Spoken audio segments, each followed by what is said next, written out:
Please আমাকে বাঁচাও। আমি জানি আমি দোষ করেছি, আমার শাস্তি প্রাপ্য। প্লিজ আমায় বাঁচাও।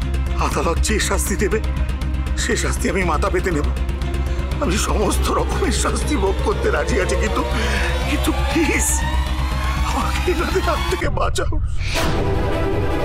আমায় থানায় নিয়ে চলো, এনে চলো, নাহলে এরা আমাকে মেরে ফেলবে। Please Sudha, please.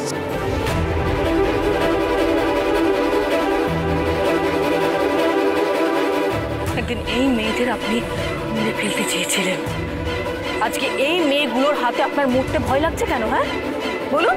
ভুল করেছি। আপনাকে আমি বলেছিলাম না মিস্টার ঘোষাল, ঠিক এইভাবে মুখে কালি লেপে আমার পায়ে এসে আপনাকে ক্ষমা চাইতে হবে। এবার বুঝতে পারলেন তো মিস্টার ঘোষাল, 7 বছর আগে আপনি কত বড় ভুল করেছিলেন। একজন মেয়ের অসম্মতিতে তার সম্মানে হাত দেওয়ার চেষ্টা করে আপনি কত বড় ভুল করেছেন, কত বড় অন্যায় করেছেন।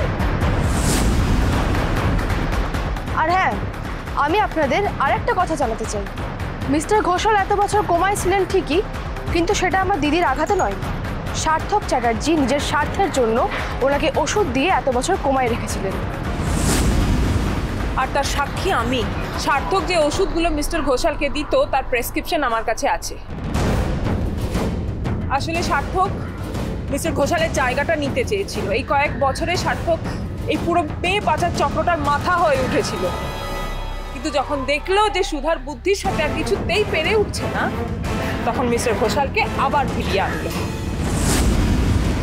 তার মানে কি ঘোষাল?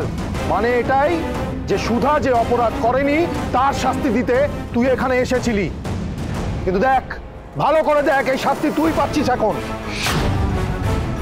আপনার জন্য এমন শাস্তির ব্যবস্থা করা হবে যাতে আপনি কোনোদিনও ওই সংশোধনাগার থেকে বেরোতে না পারেন। ফাঁসি চাই, ফাঁসি চাই, ফাঁসি চাই, ফাঁসি চাই, ফাঁসি চাই, ফাঁসি চাই, ফাঁসি চাই, ফাঁসি চাই। আজ আপনারা দেখলেন আমরা এক দৃষ্টান্তমূলক ঘটনার সাক্ষী হলাম, যেখানে মহিলারা রাস্তায় নেমেছিলেন মিস্টার ঘোষালকে শাস্তি দেওয়ার জন্য। মিসেস সুধাময়ী বসু মল্লিকের বুদ্ধির জোরে আজ মিস্টার ঘোষালের আসল চেহারা সবার সামনে প্রকাশ পেল। শীঘ্রই কোর্টে কেস উঠবে। মিস্টার ঘোষাল এবং রণজয় ঘোষালের শাস্তি একেবারে নিশ্চিত। ফাইনালি সুধা, ফাইনালি রেশমি আর ওই মেয়েরা জাস্টিস পেয়েছে। পেরেছি তেজ, আমি পেরেছি। রেশমির অপরাধীদের শাস্তি দিতে আমি পেরেছি। শুভ বিবাহ সোম থেকে রবি প্রতিদিন রাত 10:30টায় স্টার জলসায় ও জিও হটস্টারে।